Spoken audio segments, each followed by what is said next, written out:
today we'll talk about how can you enable light mode on your Roblox app. We're going to figure out the solution or know how you can do that on your app. So all you have to do, you just go down, click here on more down here.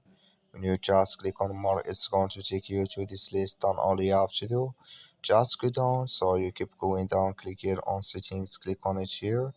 So then it's going to take you to this list. Then all you have to do, just click here on account info here.